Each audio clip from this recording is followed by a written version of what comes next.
on the drive back, Dad just put up his hand. I thought he was just wanting to high five, and then he just kind of grabbed it, and then he started praying. And I was like, That's something that I won't ever forget. Is just praying, thanking God for that, for us being able to get that. What was the first hunting experience you remember? Well, I'm sure that if I really thought deep about it, there's plenty. But the one that kind of strikes me more, I guess, is really the one that set me into the path of hunting, I guess. Yep. Like, turning me into quite a bit of a hunting addict, one could say, I was, I think, 5 or 6 years old. And my dad and I, we went out hunting, and we went up into the bush country on the south side of the highway. And there's a old pipeline that he wanted to kind of walk down. Mind you, this was in November too. Like there's a lot of snow actually on the ground. And me being 5 years old, like the snow was like chest height for me, but it was like knee height for Dad. You were 5'2" at that point. Oh yeah. And then, anyways, I remember walking down, like I was just kind of following Dad's tracks, and we walked probably about 600 yards down this line, and snow's deep. Once in a while, Dad would like get on his knees and piggyback me. Yeah. But then we got to the top of a little bit of a hill where it starts going down. There's a bit of a creek at the bottom, and it's kind of a very subtle creek. It's not crazy, but just on the other side of that creek, Dad seen an elk. Mind you, I never even seen it. Like I never seen this bull standing there, but Dad seen it, and he just told me lay down in the snow, and he laid down, and he had his 300 Remington Ultra Mag that he lined up on this elk. And this bull is, if I remember correctly, over 500 yards away. Lined up, took a shot, and it took off running. And we gave it a little bit of time. But when I say gave it a little bit of time, it took us like a long time to walk down there because of how deep the snow was. 500 yards. And he piggybacked me the whole way. And we got down there, and sure enough, there's no blood. There's nothing. There's just the tracks of this elk.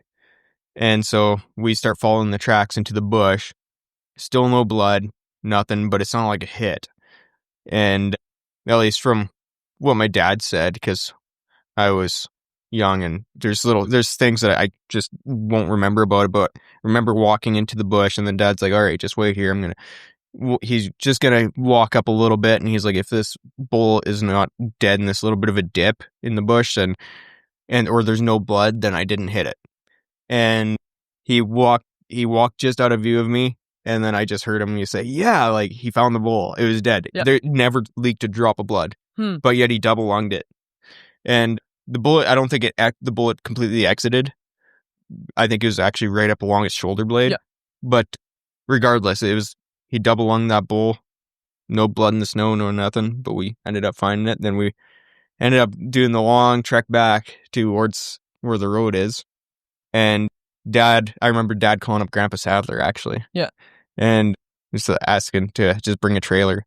And he brought a trailer, and we had the quad, and we went and got down in there with the quad and got it out. But yeah, it's quite interesting. Those double lungs oftentimes don't bleed. I've found that. I've shot elk, no blood, nothing. Yeah, it depends on how you hit them, because if you hit them at an angle, I think, if you're per se uphill from them and you shoot down towards them, then I think that if there's no exit wound especially, but it's a double lung, then the blood just pools in the lung cavity, and then it don't bleed.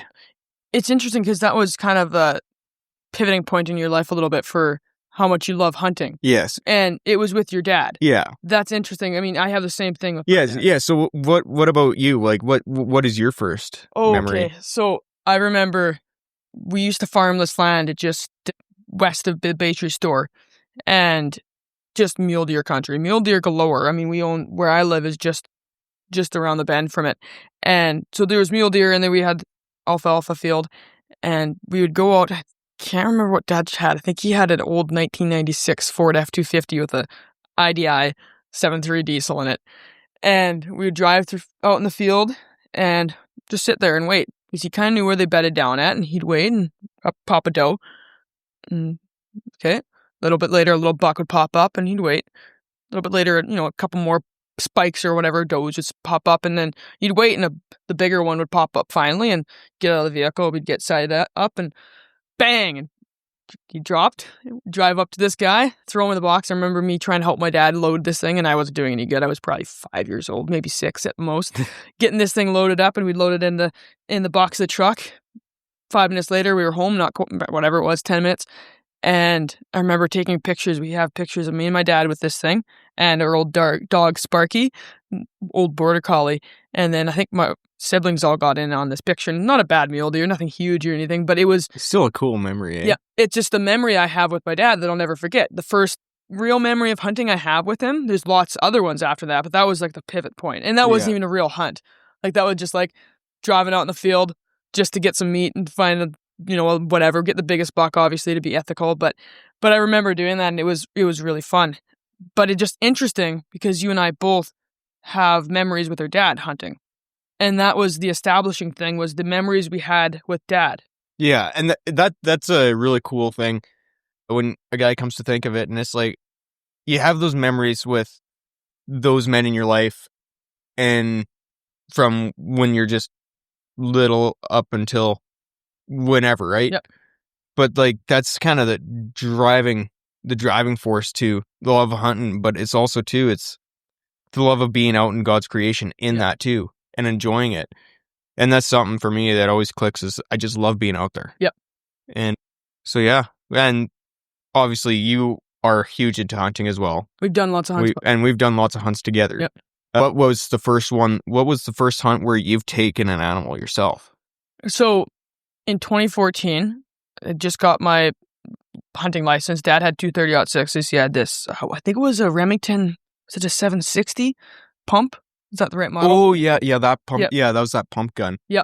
So we were out hunting, and Dad knew a good hunting spot, and we had a cabin just, I don't know, a mile or two off of some land we own. And we walked in. On the way in, me and Wyatt got just dumped on. The thunderstorm came in, we got just soaked. And I remember, I don't know what we were thinking. Wyatt would have been 12, I'd have been 14, but the first trees we saw were poplar trees. And so we went and like bear hugged these poplar trees and just got doused with water. And I can't remember where Dad was. He dropped us off and had us walk in, and then he drove or something like that. I can't remember. But anyways, he got there and we were hugging these trees, but still getting soaked because they don't do anything good. If you're going to hide, go under a spruce tree. But anyways, so he kind of laughed at us. And then we hiked in, and it started getting cold. So we were sitting there shivering. And so a little bit later, Dad was like, hey, I'm gonna go and take Wyatt to the cabin. I'm going to light a fire in the stove. And so I sat there for a while longer and didn't really know what to listen for or whatever. I sat there with my little hoochie mama calling for this the cow thing. calls, Yep. Yeah. And a little bit later, Dad got back, and we sat there together. He called or whatever. He kind of told me, he's like, hey, Hevery, like, so often just do this call. Like, 2-3 times, whatever. Just switch it up a little bit. And so he got back. We sat there for a while. Then I started getting cold. So I'm like, well, I'm going to go to the cabin. And so I started walking back. And I remember hearing noises in the bush, like cracking noises, as maybe there was elk around. And whatever, I just walked back to the cabin, sat there. I remember Dad told me, he's like, you carry the rifle, and if you see anything, see a bull, make sure it has 3 points on each side, and you're good to go. On one side. One side, okay. Yeah. And so I went back to cabin, warmed up a bit, but I really wanted to get out there because I'm like, I want to get an elk. So we went back. We were sitting there for a while. I think me and Wyatt were, I don't know, we were fighting about something. I can't remember, quietly fighting. I can't remember what it was about, but Dad was like, just every so often. And all of a sudden, out of the blue, this elk popped out from about 70 yards. And so I lifted the rifle. It was my turn to shoot an elk, not Wyatt's. I was the oldest, so I had dibs. And pulled the trigger. And I don't think that one bled. Gone double lunged. He didn't bleed at all. Nothing. And we found him like 30 yards away from where I got him. And so we got pictures and everything. I remember that. That was fun. And then we got it in. We had to leave him for the night. And I remember we brought the old John Deere buck, the 2004 John Deere buck up. Oh, that old rig, yeah. Yeah, with the trailer. And we went in there, we cut a trail, got it to it, loaded this thing up, and I was 14 years old, and I drove that thing down Highway 49 by myself with an elk on the trailer, just hauling. Like I would always pin it with that thing. So I was probably going 50 miles per hour because I think it was a miles. I was giving her, and just this young boy on a quad on a highway with an elk. Yeah, that's quite something too, isn't it? Yeah. It's that. So that was my first real memory. I remember the adrenaline rush got me. I was like, that is a cool feeling too, especially when you get your first elk. Yep. Yeah, like that. There's something about getting your first bull elk that just it's crazy. Gives a guy crazy feelings. Well, and this one wasn't anything real. He came in quietly, never made a hoot, like nothing. That's the same with my first elk too. Just came in very quietly, nothing. Yep. Like, and that's it.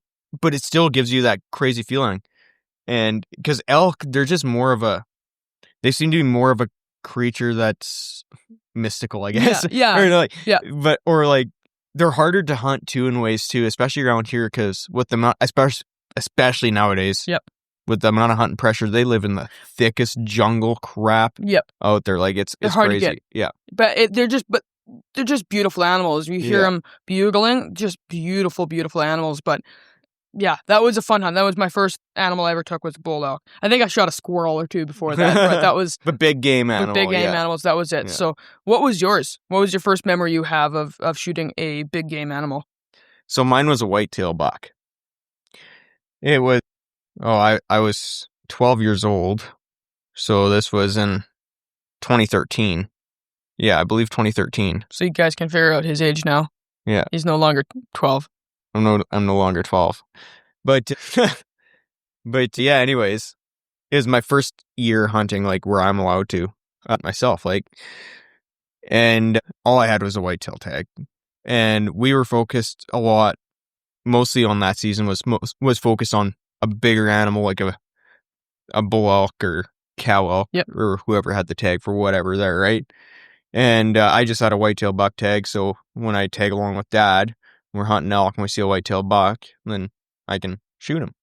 And we were getting later on into the season, and yeah, we ended up like we were at a spot hunting elk, and then we decided, well, there's nothing that's really moving around here. There's a lot of hunters too in that spot, so it was me, Dad, and his buddy Sean.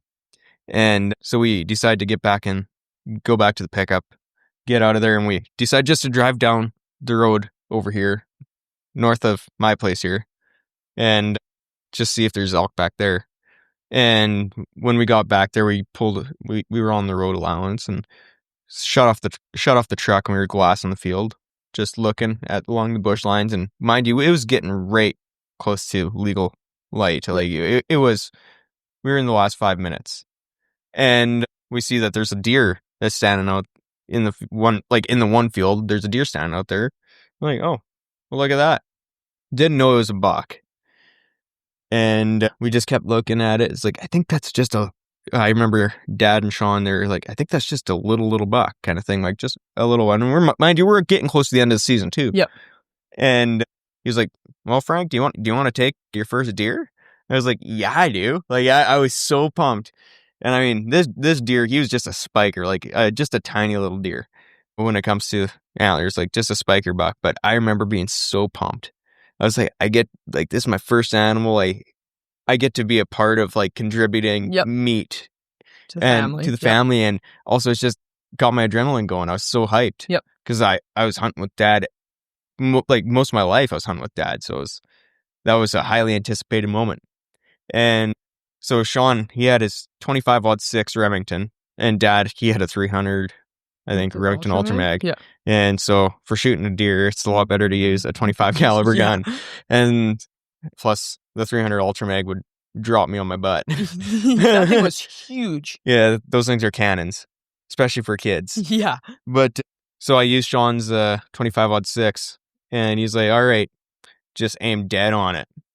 And I remember asking like how far away it is and where should I put the scope. And Sean had that scope zoomed in all the way, and I was so shaky. I shot and I missed, and that little deer, he's just standing there. And this deer, 250 yards, and Sean's like, just aim dead on him.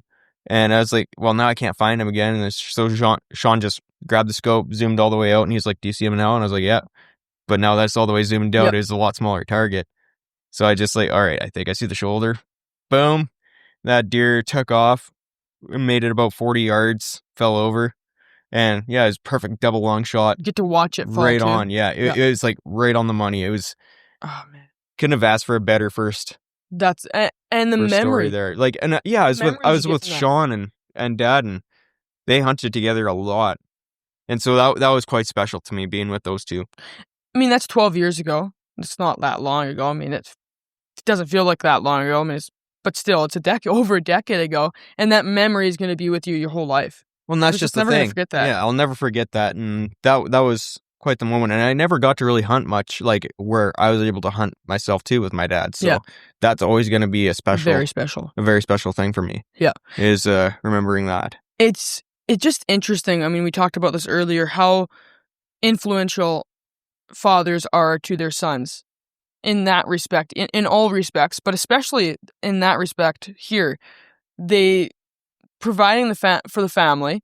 They teach them the joys of hunting and hunting ethically, and how I don't know. It's just interesting. It's not just hunting though too. It's a lot of what I love about the outdoors is what I was taught and raised in. Yep. And it's not just about that either though. It's also about respecting it. Yeah.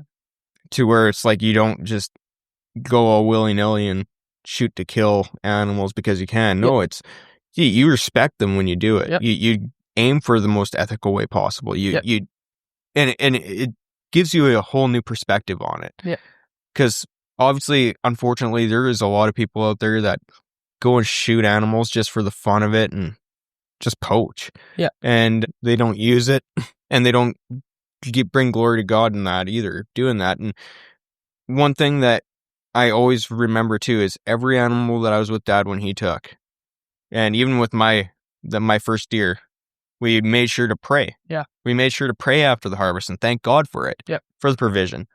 Even though it's like, although it's fun for us too, like it is fun to go out and hunt and harvest an animal, but it's also like giving glory to God through that too. Yep. And what you're thinking for the meat that's provided. The creation of it too. Yep. Like there's all kinds of different things. It's a good thing that God created, and like the thing is we're supposed to be good stewards of everything we do. And so hunting, we do it ethically. We don't just do it for fun, just because there's an animal over there, let's just shoot it and then dump it in the creek. It's no, I'm going to provide for my family, but there is enjoyment in it, and their horns are pretty cool. Yeah. And but I really like how, I think you taught me this. No, it was Josh. I helped Josh get his first buck in 2018, 2019, maybe it was 2020. Remember that? Yeah, I remember that. Yeah. Yeah, and I remember it was just me and him. At work? Yep, yeah. Just me and him, and he shot this buck, and we were getting ready. I was getting ready to take pictures, and he was on the phone with you, and you told him, you pray for that buck. You get down on your knee and you pray for it. And I remember Josh was like, "Hey, so we need to pray for this buck."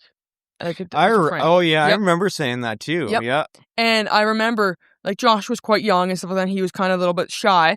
And so I'm like, okay, you can pray. And so he said a little bit of something, but he was really nervous, I could tell. So I remember I prayed for him, but that was a influential thing on me because we never really did that. We were thankful for it, but we never did that. We never thanked God for the meat he's provided, even though we would have done it, for meals, and we were thankful. And I remember from that moment on, that was stuck in my brain to do that. And from that time on, I would just a short, simple prayer, like, thank you, Lord, for the meat that you provided for me and for my family. And I pray that we'd use it well, like whatever it was. And it was just so influential for me just in that. And that's kind of where it became important for me to do that, was especially with the last animal that Dad ever harvested was a bull moose. And that was a tough season for him, trying to get, like, he hunted as much, like, between working, he was hunting as much as he could for a moose, because it's a bit of a wait for getting a draw tag.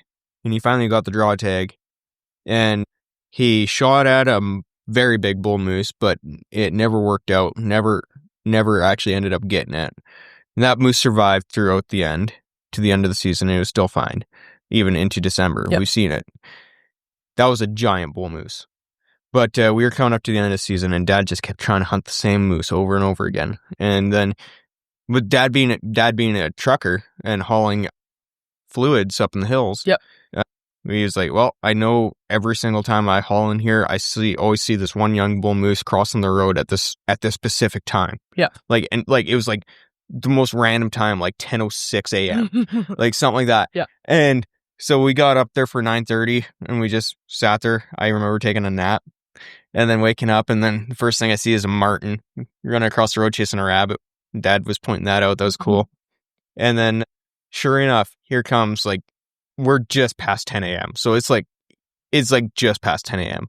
And sure enough, this moose, he steps out, like, into the ditch on this old it's a dead lease road that's off of another lease road that goes to a well with a truckload. And it steps out, and then it slowly starts crossing the road. And yeah, it was like probably right around 10:05, 10:06 when Dad shot that thing. And dropped it. And that was a very, very cold morning. Like, it was so cold. And we were trying to work with it, and it just so big, and I'm just like, I'm a kid, and it's hard for me to hold a moose leg or They're whatever hard for a while Dad is gutting it. Yep. And then sure enough, an operator comes, and he has a rope, and so we hook the moose up behind the truck, and we just drug it up a hill to a berm on a lease. And then the operator, he's a big guy, helped us load it in. Yep. And then on the drive back, Dad just put up his hand. I thought he was just wanting to high five, and then he just kind of grabbed it, and then he started praying. And I was like, that's something that I won't ever forget, is just praying, thanking God for that, for us being able to get that. Isn't that's a cool memory. And that's kind of where it starts for me, is when I harvest a big game animal to throw in my freezer that's going to provide me meat. Yep. It's like, thank you, God. Yep. Right? And it's something that I try and always remember to do. I think of the Bible verse just popped in my mind. In all things, give thanks. Yeah. In all things. And that's one of the things that I think oftentimes as hunters, we can just be like, oh, sweet, filled my tag this year, we're good to go. We forget that what this costed, actually. It costed a life of an animal, even though it's an animal. It doesn't have a soul, obviously, but it's an animal nonetheless. And there was some pain, but it's giving nutrients to your family, providing food for the winter, and it's a good thing. And it's thank you, Lord, for that. Yeah, And there's you know what also makes it so special as well, and that is when you work so hard to get an animal. Yep. My first elk, that was intense. I had been hunting elk my whole life, and I had yet to kill one, and I want one so bad. Just hunting and hunting and hunting, and there's always some little thing or some little reason why I was never able to get one, whether it's other hunters ruining the hunt, or the wind would swirl, or like just wrong. Whatever it may be. I got so close so many times, whether it was with my bow or my rifle. 2021 comes around, and I was giving up, because I was hunting so much that year, strictly for elk.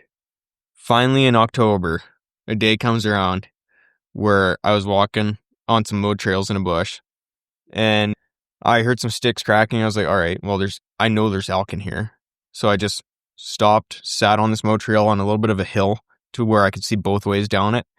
And I heard sticks cracking behind me. So I turned around, and I just missed the rear end of an elk. Like, it just walked across the trail, and I just missed it. It was probably a cow, but I turn around, and standing on the trail behind me is a bull elk. And I'm like, oh boy, this is it. And I picked up I was looking through the rifle scope. I was like, all right, looking at it, and he's looking directly at me. So I was like, is he even legal? So I was really hesitating to pull the trigger. Then I saw a little bit of, since he was looking right at me, his points were it was hard to tell his points, but yeah, he was a 5x5. And I was like, perfect. He's legal after looking at him a little bit. I took the shot, and then I was so pumped up. I took videos. I was so pumped up. I scoped myself too. Like, I was running a 300 Win Mag and a very light gun. But anyways, I scoped myself. I bled more than this elk did. I walked down there, and I was so excited, and then I was like, well, I couldn't find any blood, and I was like, oh no. Yep. And it all of a sudden, just the feeling hit me like, no, did I just miss this elk? And your heart sinks. It's And like, then oh yeah. I was like, no. And I was walking around, found a tiny little bit, and I was like, this isn't very much.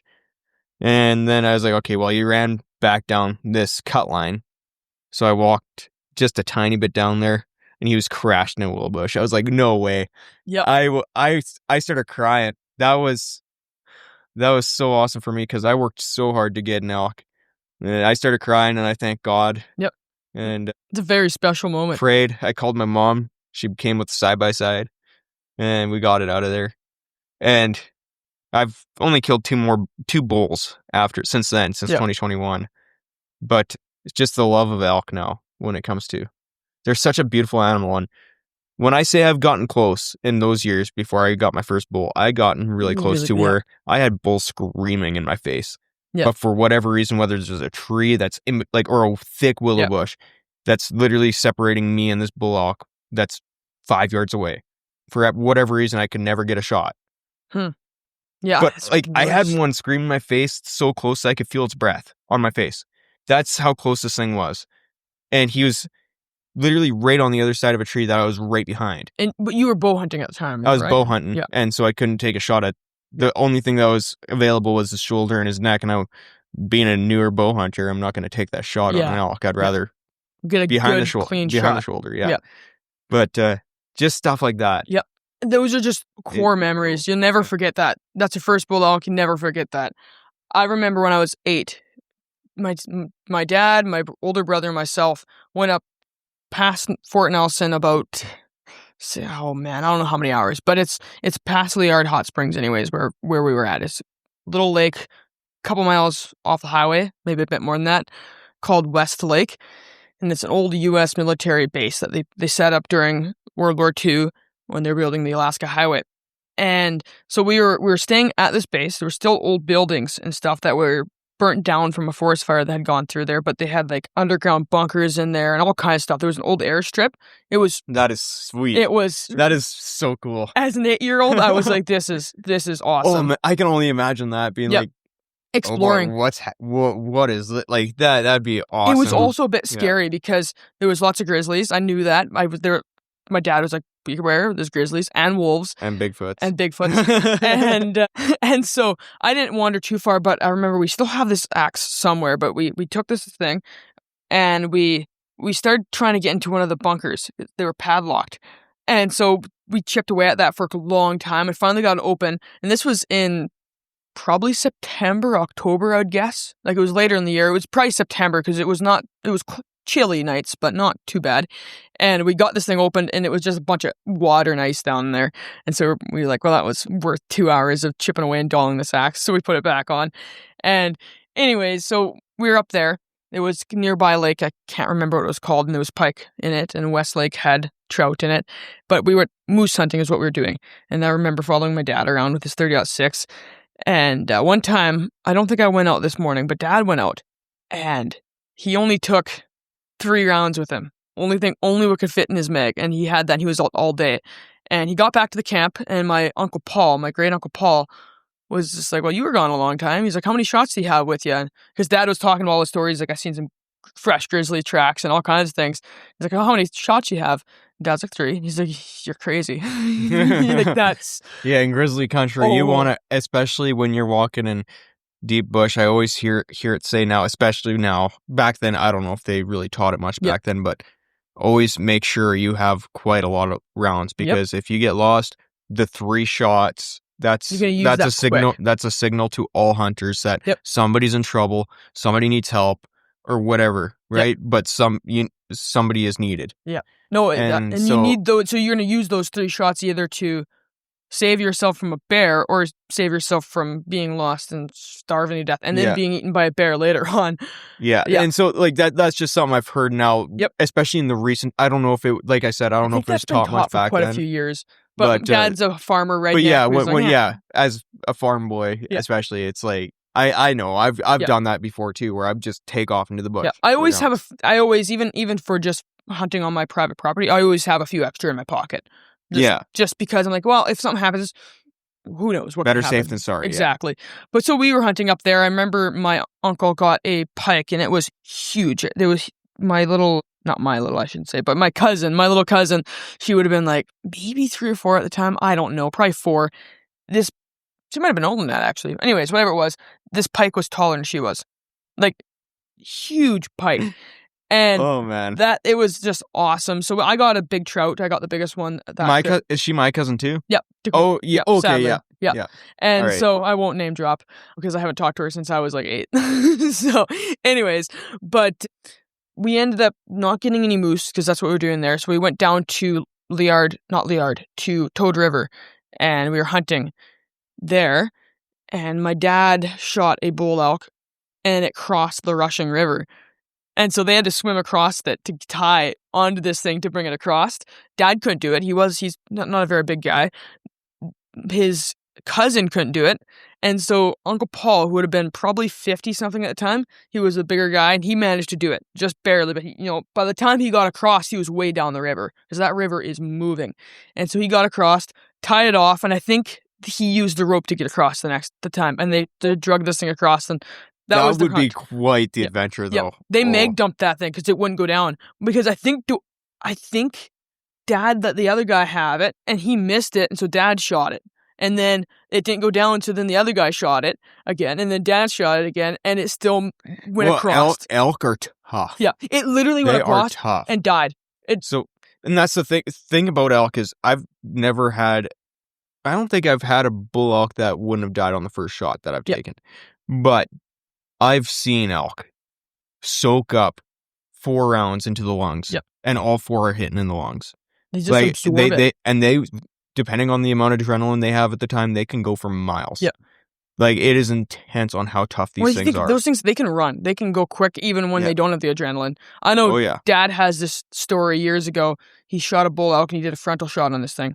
And those are devastating shots. They kill fast. But this elk went all the way up. It stood up on his back legs and went straight down on his antlers, stabbed his antlers in the ground. He's like, well, perfect. Yeah. That's great. Forgetting, Yeah.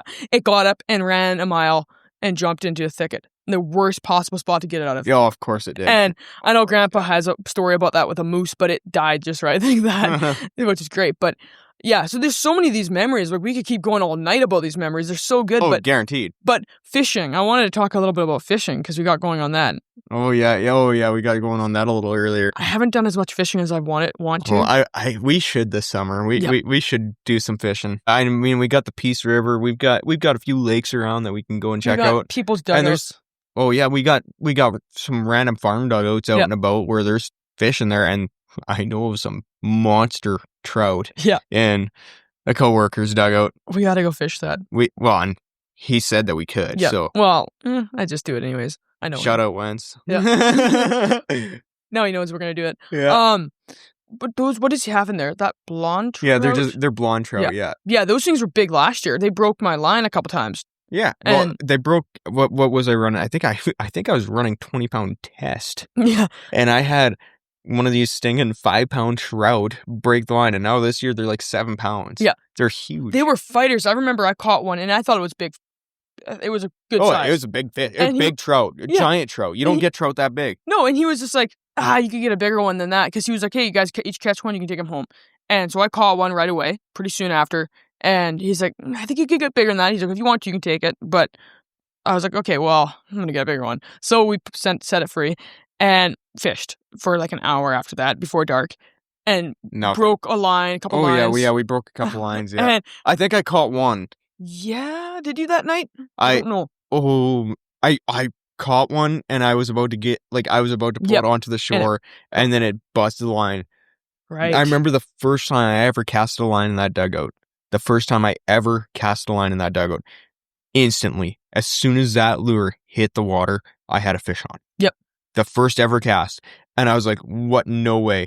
This first fish that I ever had on a line in that dugout, jumped about 4 feet out of the water and snapped the line. I just couldn't believe my eyes. I was like, I was not prepared for that. I've never had fish like that before. They're fighters. And I've fished walleye, pike, trout, you name it. I've fished a lot of different fish. but I've never had a fish fight like that. That felt like I was fighting a 50-pound pike. Like, it's just insane. Yeah, but I don't know if Wentz trains him or what. Oh, Like, I think what is he doing? Wentz gives them jiu-jitsu lessons or something. Like, They are fighters. I remember I think he made a mistake then. Before that, he fed them or something like that. Yeah, lots And of then people they like to weren't feed them hungry. because then a lot of the fish they'll swarm up. Yep. And then you can see them and everything, but Yep. then they're not near as interested in your hooks. And that was the problem. So they kept nibbling, and that was it. I Yeah. remember watching, you could see it because the water was nice and clean. You could just see them. They'd get really close, and they'd kind of follow it, and then they just get disinterested, or just kind of nibble it or nudge it. Yeah. And it was so annoying. I was just like, man. And it's because he threw like a bucket load of feed in there for them, and so they were all over the place just getting that, and they were just getting the easy picking. I know where we should go fish though too is out near Moonshine. Not at Moonshine itself, Yep. because that's quite a bit of a nasty lake. It's not good. Don't go There's there. lots of fish in there, which is cool. Well, but there's also lots of dead fish in there yeah, too. that is true. It's not. Don't go there. This is not a shout out to Moonshine like that. I don't recommend. 0 out of 10. I had, what was it, 2-3 years ago? I had a crazy summer there where I caught the most fish I ever did. It depends on the summer, I guess, but It depends it all depends on how bad the algae is. But anyways, there's a dugout not far from there. Yep. That is amazing fishing for like brook trout and stuff like that. They're not very big fish by any means, but brook trout are my favorite eating trout. Yeah. And it's a lot of fun just sitting there. It's nice, clear dugout, nice docks. Yep. You just sit there, hang out, and visit and catch fish. Yeah, it's awesome. I love doing that. We did that last year once or twice. I think we did. Did you come with that? Yep. Oh, yeah, you did. That's right. I think I caught one, you caught one, or maybe Josh caught one. I can't remember that night. And they were pretty small ones. Yeah, they're not very big. Yeah. But I remember that was quite fun. And you just sit there in a nice peaceful evening. Oh yeah, and I've caught fish out of the Peace River too at Cotillion, and we got to do that again. Yeah, it's harder to fish rivers, especially the Peace. Yep. But you find some good spots where you can catch some fish. Yep. And fishing is one of those things. Hunting, you get more of an adrenaline rush. Fishing, I mean, you can obviously, but it's just peaceful. I remember. Yeah. I see these memes all the time as realizing that your dad telling you to be quiet was literally for nothing. He just wanted you to be peace quiet. And quiet. Yeah, they can't hear you. And I was like, that's pretty funny, but it is. It just when you're out there fishing, it's just quiet, peaceful. You can just think and clear your head, and it's quite something. God, actually, I would say. Yeah, and that's something that I'd say too. Like you don't get a peace like when you're out there just hanging out. No, and it's just being a part of it, I guess. Really, yeah. And it's like you are there in God's creation. You are one with it there. Yeah, in like the natural side, like it's just kind of something else, and that's why we love the outdoors. Yeah, well, I think, and we grew up in it too. Like exactly, we quadded like so much, and like did so many things outside. I remember that's all we pretty much did for the longest time. Like summertime, we just, whether it was you flipping a trike or whatever, whatever it was, we did it. I'm surprised we didn't die, but I now, you're 23, I'm 25, and I'm like, man, those were good old days. And I see kids doing it now, and the ones that are not annoying, like drive past my place, no shout out to those kids. 0 out of 10, please stop it. but I see, videos or pictures or whatever of some neighbor kids that I know that were, when we were doing it, they weren't even born yet, or they were just like, 5, and now they're out enjoying and quadding around, and I'm like, man, I how do we get to being that kid? Yep. Like that it's just, and I see them like sometimes. So I don't have Instagram anymore, but when I did, I'd see these kids posting on it, and they'd jump in their Honda quads and like catwalking and stuff like that, like, or just like us on our dad's Honda Foremans. It's like, and you just know that those quads are not their dad's, or not their own, they're their dad's, and they're out catwalking, jumping, probably out of oil, never serviced, and I'm just like, man, those are good memories, and we grew up doing that. We grew up with the outdoors, and it just becomes who you are. And full throttling quads for like half an hour straight, 5th gear, on these old Hondas, and they're just redlining for a half hour straight, and we're just tearing down the back road, that was going horrible. over to wherever. whether it was going to the rim rocks. We had places to be, people to whatever, see. Yeah, we did. And we had to get there whether it was going 75 clicks an hour or just taking trails. Exactly, yeah. Yeah, but when you grow up doing it, it becomes who you are. But I think... Big part of it. Yeah, exactly. Big part of And being out in nature, it also kind of slows you down a little bit. It gets does. you out of the rat race, and you know, outside your work, outside everything, you're just like, I can just be quiet and just hunt and enjoy God's creation. It's just a really good time And to do it. that's something that I want to do a little bit more of too, is taking a little bit more time. Yeah. Especially even during the summer months, whether it's like, well, per se, one of these days we're going to have Armin on this podcast, but to talk about this, but I want to go out into the bush with him and do a little bit of a bushcraft thing, like whether it's just even for one night or whatever. One night or a weekend, that'd be awesome. Whether that's out here or out in BC, Tumblr, wherever, right? Yeah, that was. I mean, it's fun. He's got pictures of himself out there doing, or him and but it's Jonas, like he's actually like right out and about, like right in the smack dab middle nowhere. Just him and himself on his 4570 in nature, God's creation, spending time out there. All he has is a fire, rocking around. Yeah, no service, so he can't even have his phone there. There's no way. No service. He's just there with his rifle in the bush with the bears and God. Yep. Like, and the cougars, because he's and close to there's cats out there too. Yeah, and he does this in -18. He was out there doing it. We gotta have him on this. Oh, yeah, we gotta have him on. And he's probably listening to this right he'll now. probably be listening. Shout out to Armin this, Rose. Oh, what's his taxidermy? Well, it's more of a hobby now. But it was taxidermy. Okay, well, no shout out to him, but does a really good job. Very, very good job. Well, he's done my bull elk here and my mule deer here as well, and he does quite good. Yeah, shout out to him. But yeah, I think that this was a good conversation. And there's going to be more episodes. A lot more of these. We got so many memories. Yeah, we got so many memories to talk about. Like, I didn't even get into these animals here on the wall. We got so many, yeah. So, anyways, it was good talking with you, Frank. Yeah, good talking with you too.